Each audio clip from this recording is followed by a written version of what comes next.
With it, you channel the elemental magic of your fear. I'm not alone. I won't stand by and watch people get hurt. And I won't run away. Hold the switch! And let's end this. Kendra, please don't! I didn't break the world. But I am gonna fix it. Welcome everyone back to the Crimson 15 podcast. I am your host, Crimson Sin. Be sure to check us out over on Twitter at C15 Podcast. Join the discussion over on Discord, link in the description below. And if you're enjoying the videos, be sure to sub, like, share, and hit that bell for notifications. Podcast character designs done by Demon Artie.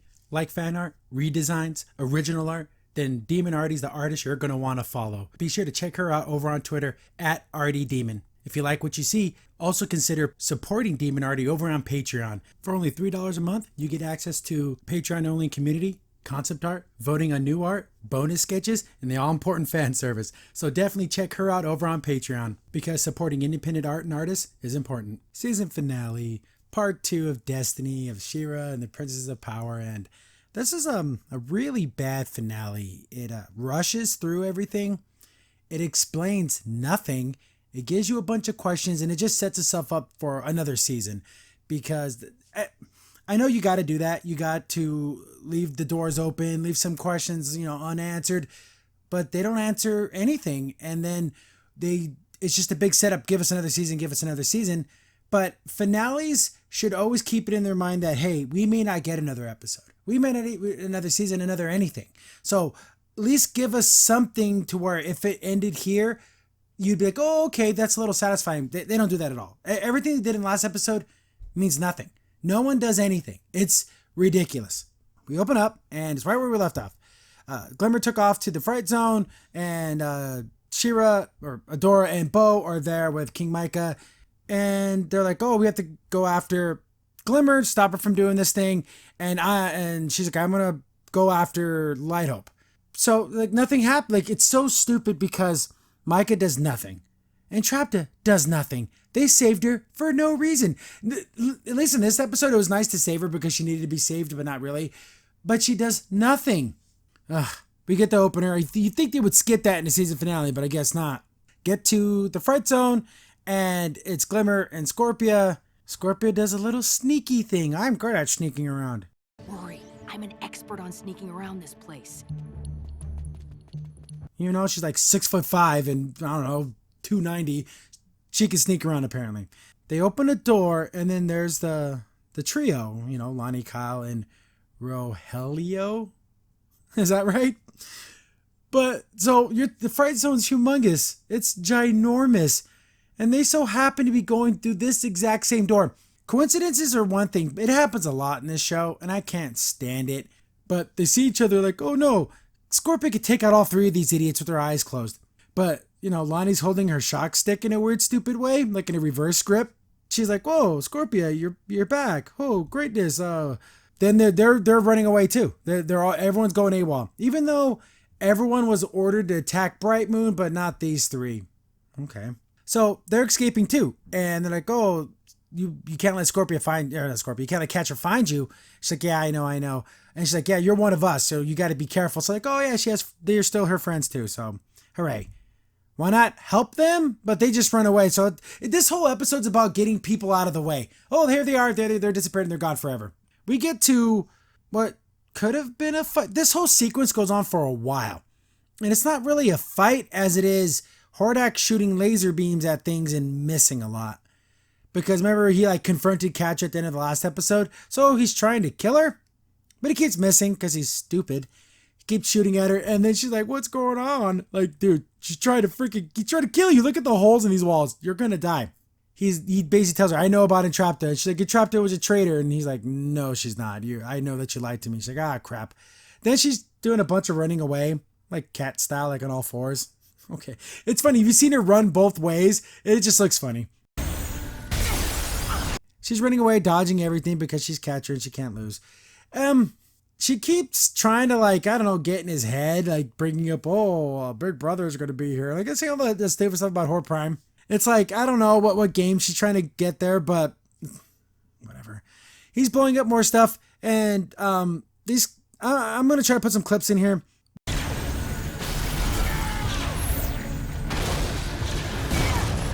Where the laser blasts are coming from in this faraway shot, he must have traversed, what, 600, 700, 800 feet in mere seconds?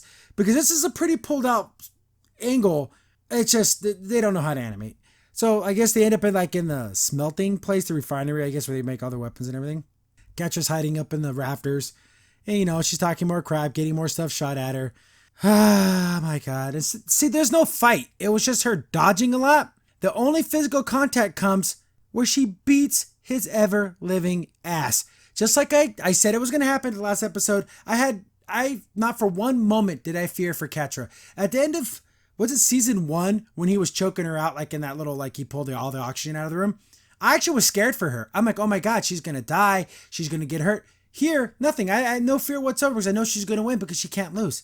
Battle Angels, his arm off. I'll show the clips, I mean.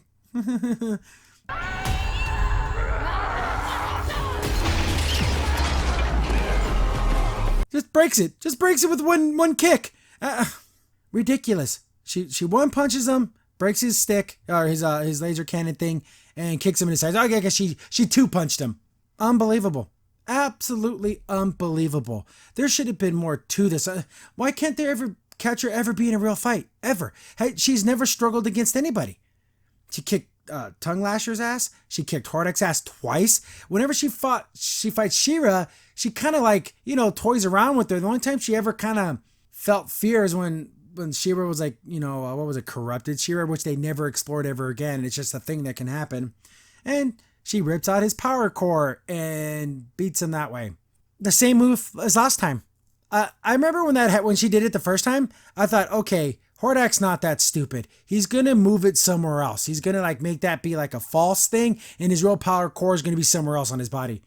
No, he just left it that way, and the place starts to fall apart, and some of the pipes fall on him. And the end of Hordak in this whole entire episode doing anything. Get to Scorpia, and they get to the Black Garnet, which used to be Shadow Reaver's laboratory or her Sanctum Sanctorum. It's all blown up and everything. And she's like, I don't know if she tries to touch it and nothing happens. And she's like, I don't feel like a princess. It's not going to work. But she's like, you got to believe in yourself. There should have been, this is where you would interject story, interject background and cool stuff. She goes to touch the stone, and then she has a flashback to her grandfather talking about the Black Garnet, how it was a symbol of their people, and they draw their strength from it, and something, anything. No, she just has to believe really hard, and then it works. You can't see it, but I'm gesturing to the nothing, because that's all we get. We just get a whole bunch of nothing. The Black Garnet powers up, and they start to get the glowy. Remember at the end of season 1, they all did the glowy thing of friendship, and they beat back the Horde? How were they able to do that if Scorpia wasn't connected to the runestone? But now it takes all of them to do this now. See, they don't follow their own little lore and their own how things work. And didn't they show a whole bunch of other princesses? Wasn't there when they in season 1, but now it's just these ones. I don't know, whatever. Scorpia gets the power. She gets the glowy red eye. She turns into a Sith. That's really cool. We get that red energy stuff that we saw. Even it was Shadow Reaver was using that type of energy, but it's going into Scorpia. She floats in the air and everything. It's kind of dumb. Light Hope's finally the final piece is connected. We have made balance. So she puts it all together. It starts to affect all the princesses. So they're getting their glowy. She-Ra gets it. And she's like, oh no, it's happening. The shows all the different rune stones. And I got a question. Was Selenius destroyed or not? Or was it just the seawall? Because if it was just the seawall, then why was Mista so upset? I thought for sure her whole kingdom was destroyed. But look at this throne room. It looks like it's in perfect condition. So Selenius wasn't destroyed? I don't know. Whatever. Stupid. But we see that Seahawk and Mista are fighting together. Fighting what?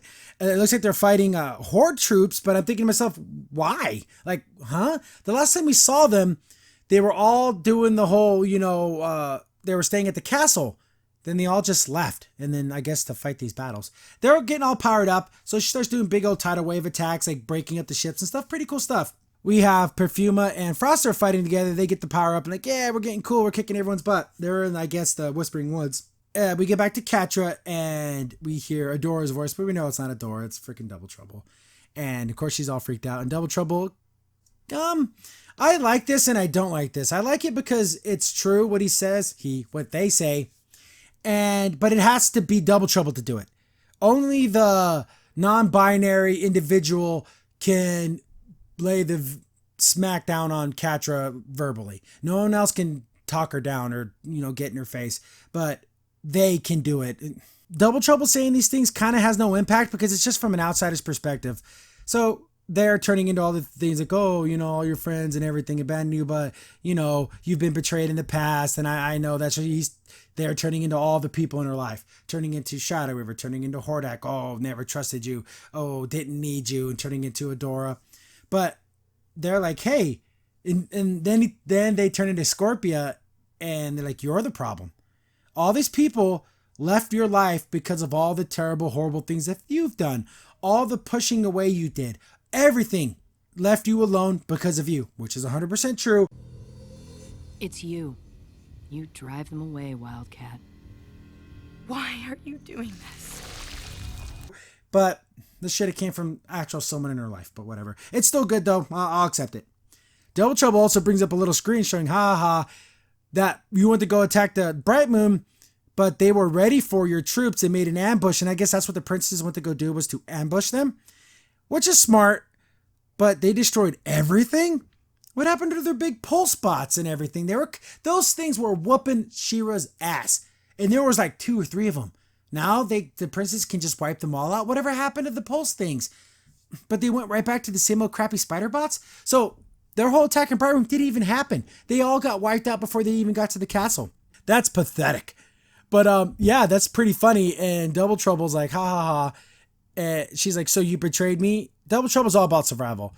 And they're like, the only way to really survive is to choose the winning side. And since the rebellion has this super power weapon that's going to go off, I'm going to choose them. And they're going to, I'm going to just get the hell out of here. It's about time I go. Like he does a little boop on her nose and just walks away. So that's the last of Double Trouble. I think they're going to do to Double Trouble what they did to Huntara. Maybe in another episode or 2 and then gone forever. Lame. Remember the goat and lizard chick? Yeah, the goat's female because you can visually see boobs. But this lizard thing's a woman too. They're just somewhere. They didn't go to attack. They're like working on writing things down and stuff. It doesn't even make any sense. What the hell are they even doing? But Scorpio walks in like a freaking Sith Lord. I mean, look at this. She's walking in. The music's all dramatic.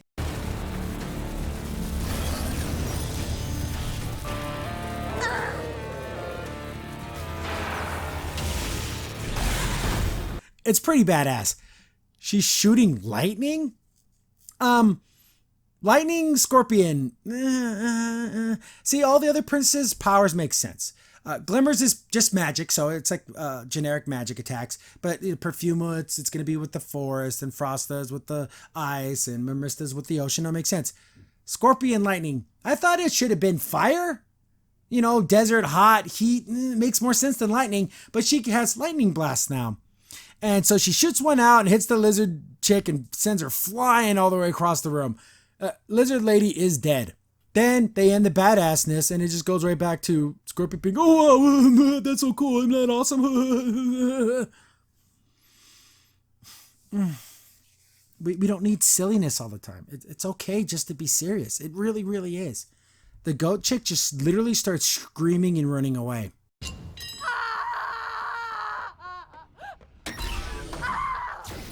Ridiculously pathetic. Then Scorpio does a big power surge into the ground and blows up all these spider bots. How does she even know she could do that? I can understand just shooting the lightning out because, okay, that makes sense. But how does she know, pushing it into the ground is going to cause it to do this? Wouldn't that ground the lightning? Is this energy? I don't know. Whatever. It's really silly. Glimmers tells Scorpio, hey, I'm going to go after Catra and Hordak. You go with the other princes and finish up the attack. So I asked this in my Discord. As I watch the episodes, I'm in the Discord, like kind of doing like a live chat almost. And I asked, how does she know the princesses are attacking if they all left her in the castle and she didn't know? Unless she planned all that, then she lied to Scorpio about being abandoned by all her friends, and none of this makes any damn sense. And even if she did, she had to have planned that with Scorpio, then Scorpio would have known she lied about her friends abandoning her. Whatever. It's a big stupid quagmire of stupid. I like this part kind of because Scorpio still cares about Catra. She's like, hey, when you find Catra, please don't hurt her. I know she does a bunch of stupid stuff, but for me, don't hurt her. Then, this is part super funny. She looks over at Scorpion and goes, well, we're the good guys. But the way she said, look at her face. I'll play the clip too. Catra! I know she's done a lot of bad things, but don't hurt her. We're the good guys. Remember? Look at this. That wasn't reassuring. That was almost like, or was that sarcastic? But we get to Light Hope setting up everything, unlocking all the energy, and she was there like, no, you can't do this, Light Hope. This isn't you. You don't need to do this. But she's like, oh, I must complete my programming. The weapon will be used against the enemies of the first ones. Question, who are the enemies of the first ones?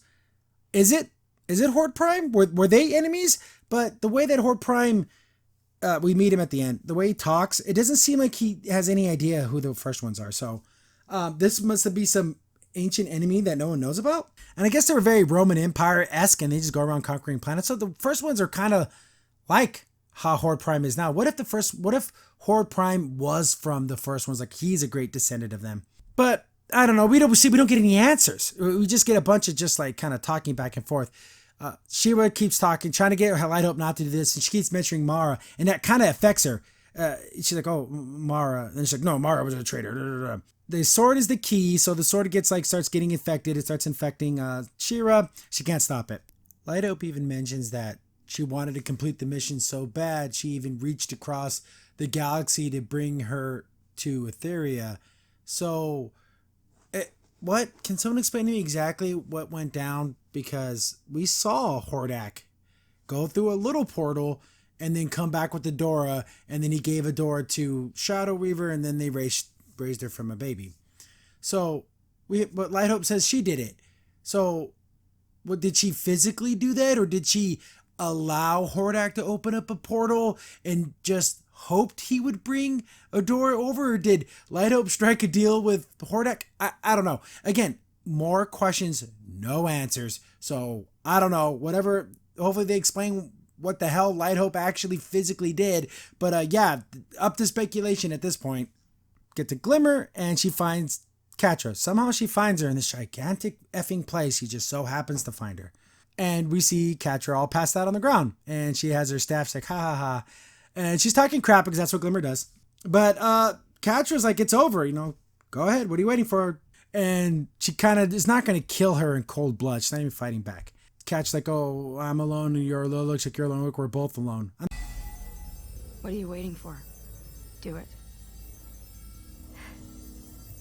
Looks like we're both alone. Sparkles. I'm thinking to myself, but that's not true. All the other princesses are on her side. I know Bo and She-Ra kind of wanted to go do their own thing, but for the most part, it seems to me like all the other princesses were on board. So why did that have any effect on her? That doesn't make any sense. It's trying to make her sympathetic, but I guess the whole Heart of Etheria thing's going in effect, and it draws out all the magic. So it starts affecting all the princesses. It affects Glimmer first, it affects her runestone, it goes down the line. So all the princesses are like getting their magic sucked out. And doesn't this whole like energy coming on the ground look just like the, what was it in Legend of Korra? The Convergence. Doesn't it look kind of like that? But everyone starts losing their powers. Look how cool this is. This is something I thought she should have been doing from the beginning. Look at this cool whirlpool. She's pulling in the ship. She's in the big old giant water spout thing. It looks really cool. But she's getting affected by it. So are all the other princesses. They're getting kind of knocked out. I guess when she told Scorpio to join the other princesses, she got on one of the little vehicles. And then how much time has passed? 10, 15 minutes? So the Whispering Woods are this close to the Fright Zone? I don't like the distances in the show. I've complained about that this whole entire series. How close is everything? Because they seem to be able to walk everywhere. And she got there in, 2 minutes? But it's starting to even affect her. And she's like, oh no, she wants to go save, but Frost is her friend because they kind of bonded in that episode 10, I think, 11. And she's like, oh no, little buddy, I'm going to come save you, which is nice, but it would have been cooler to see more of that friendship, but they just didn't want to show it. All the magic's going through. It's starting to affect She-Ra. She's still trying to talk Light Hope out of it. You don't have to do this. This weapon's going to destroy everything. I'm thinking to myself, how in the heck is this going to literally, it's going to blow up the whole universe. What the hell kind of weapon is this? I thought, when I first thought of the Heart of Etheria, I thought it was like the Death Star. It's going to like, the core of the planet was mechanized, like Cybertron. It's going to open up, it's going to shoot a big energy beam, and it can blow up planets. ending universes and ending, it's because she's going to destroy everything. Crazy. But, she can't stop it. When the sword's getting drawn in, it's starting to suck out all her powers. And I guess once it starts sucking out She-Ra's powers, it affected Swiftwind. Look, Swiftwind can actually fly. But like Bo and Entraptor were on Swiftwind and they were just going somewhere. It crashes, and then he crashes, and then we see this big wall of energy. And Bo's like, what the hell is going on, Entraptor? She's like, oh, it's a portal. It's a massive portal. It's going to pull the whole planet through.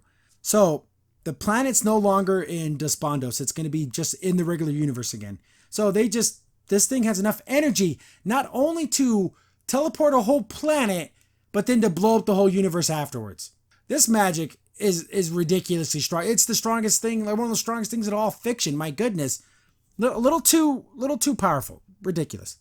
People were bringing up, again, in my Discord, that maybe this weapon is kind of like it's going to rip time and space. And that's how it's going to destroy the universe. Not necessarily through destructive power, but actually like affecting the fabric of reality. I was also thinking, well, it's like Halos, like the Halo rings. It's like a mass extinction weapon. Light Hope doesn't care because she's just a construct. It's not going to affect her, but maybe it just kills all living things. And this was going to be a weapon they're going to just put into the universe or the area of their enemy and just wipe out everything. Maybe it's like that, because I don't think it's going to be like a laser that shoots out, because how would that even work? How would they even aim it? Whatever. We get back to Glimmer. She's like, I instantly regret my decision. She's like, oh no, I was tricked. Yeah, you think like all your friends were telling you the whole effing time? They weren't lying to you, stupid. So she instantly regrets what's happening. And she's like, oh no, we got to stop this. So she has a pretty okay plan. She's going to go blow up the Black Garnet, or try her best, which is a good idea, because maybe if I break this runestone, the cycle will break, so they won't be able to draw any more energy. Not a bad idea. You're desperate. You're going to try what you're going to do. She starts shooting at it. Not working. Get back to She-Ra, and she's talking to Light Hope, still talking out of it. Please, there's a choice. Mara had a choice. She didn't want to do this.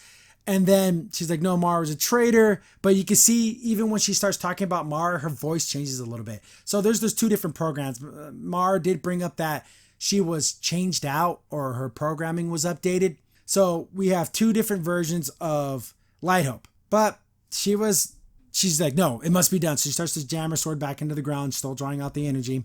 All the princes look doomed. They can't do anything about this. Glimmer can't blow up the Black Garnet. She passes out. But then She-Ra just finds the strength to stop it. This is where, like I said back when Scorpius should have had a flashback, there should have been more here. There should have been something more here with like a battle. Why wouldn't it have been cool if She-Ra had to fight Light Hope? Like Light Hope, draw all the knowledge of all the past She-Ras.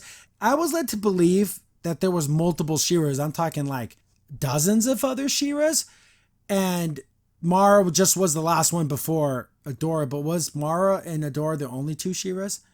That's how this season makes it seem. But I thought it showed like a whole line of She-Ras in season 1. This is my idea of what should have happened. She's pulling the sword out, but it's still drawing the energy. She has to fight Light Hope. Light Hope is using her construct powers to turn into the other She-Ras, and then she's having to fight herself. And then at the end, she breaks it, and then that destroys the sword. No, she just pulls it out, and again, none of this is nothing's explained what's happening. She pulls the sword out. I do like the fact that Light Hope is telling her, don't do it, but she says don't in her evil voice, and she says do it in her good voice. Stop. Don't do it. Saying do it, destroy the sword. And I like that. It's kind of a fun little play on words there, but I like it. It's pretty cool. But She-Ra starts pulling energy from everywhere. We see these little sparkles going into her. Again, none of this is explained. And then she's doing that whole don't do it, do it, do it, don't do it. And she starts seeing visions of Mara. She starts seeing when Mara gave her those flowers and all those really nice things. I like that. That was pretty cool. Anytime I get to see Mara again, it makes me smile. Then she just jams the sword on the ground and breaks it. Whoopity effing do. What? It didn't do anything. There should have been something way more climactic than just smashing it on the ground.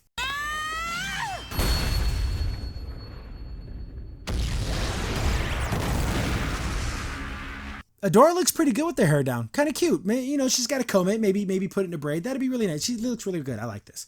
Then Light Hope goes to her and she's kind of pink. And she just basically tells her thank you. And she turns into nothingness. We get back to Glimmer, and she's like, "Oh, it stopped. Okay, good. Like, whew, we didn't set off that weapon."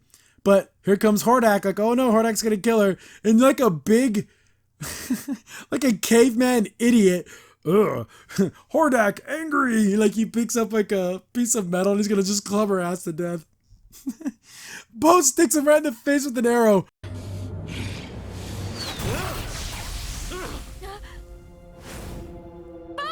Like right in his craw, bam. Pretty cool on Bo. He's gonna go down there, but at this exact moment, Horde Prime is like teleporting him up, and it's like not like an instant it's kind of more like a tractor beam teleportation thing. Bo goes on there, doesn't get there in time, so we have Catra, Hordak, and Glimmer are with Horde Prime. Yikes! We see all his fleet of ships. What do we got here? Let's just count the ways. 1, 2, 3, 4, 5, 6, 7, 8. And that's just one little square. So we're talking hundreds of ships. They're screwed. There is no. I don't know how I would write this. How could they possibly win? They could just bombard the planet from outer space, and there's nothing they can do about it. All the other princesses see all the other ships. So yeah, they're screwed. Again, Adora's super cute with her hair like this. We get to the mothership, and we finally get to meet Horde Prime, like officially. We see he has a couple of his clones next to him, and here's his design. I don't know if it's the lighting, but he's like very pale. He's very like almost albino looking. And he has 3 eyeballs on the right side of his face, but not on his left side of his face. I don't like that. It's not symmetrical. Give me I want symmetrical looking things. But he's kind of like that very, I don't know, just kind of full of himself, emperor type kind of guy. He seems charismatic, but you can tell he's like super evil on the inside. He's like, "Oh, brother, I finally found you. I got your message, but I was unable to track you. Not until I saw we sensed this giant energy source." And that was, of course, when they were setting off the weapon.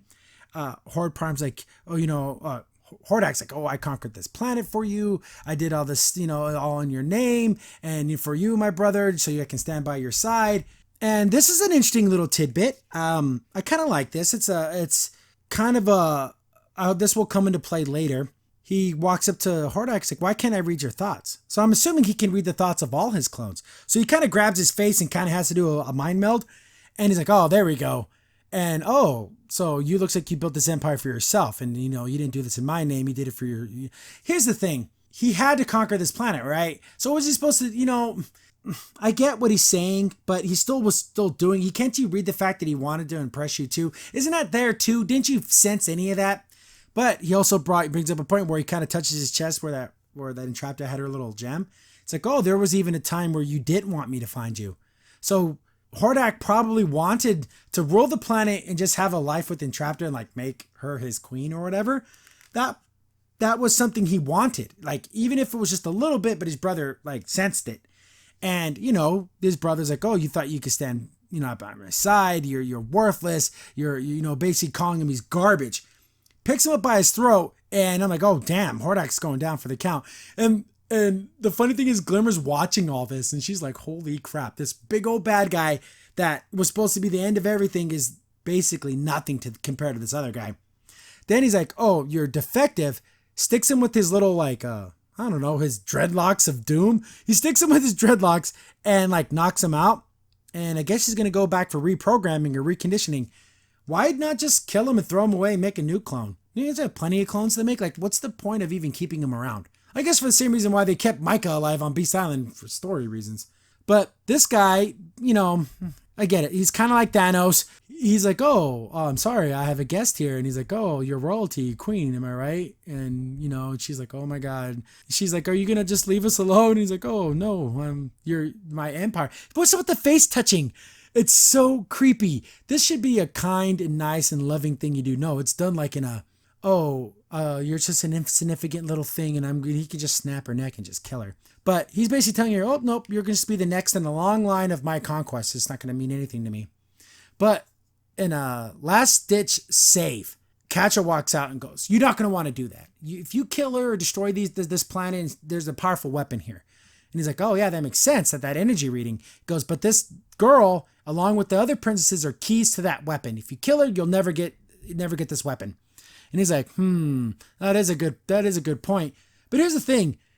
what he did to Hordak, he should have walked up to Catra and been like, so why should I keep you around? And like, basically like, I'm going to throw out the garbage. But then she says, oh, I'm the only one who knows how to work it. That's such a lie. She literally has no clue how this freaking thing works. But now with the sword gone, they can't activate it. See, Catra did what Catra does best, which is survive. And she told a big lie, and hopefully she can make it run for a while, but eventually it's going to run out, and she literally has no idea how this works. I guess he's going to keep them alive, and okay, you'll basically be my pets almost. I don't know what they're going to do. And then look how he sits. My goodness. That's the last of Glimmer and Catra. So they're stuck on the mothership with Horde Prime. We get to Adora, and she sees Bo, and they hug, and she's like, the sword's gone. There's no more She-Ra. And Bo's like, what the hell are we going to do? Look at all these ships. And she's like, oh, we're going to go save Glimmer. Boom, end of the season. I know you had to leave a cliffhanger, but too many questions.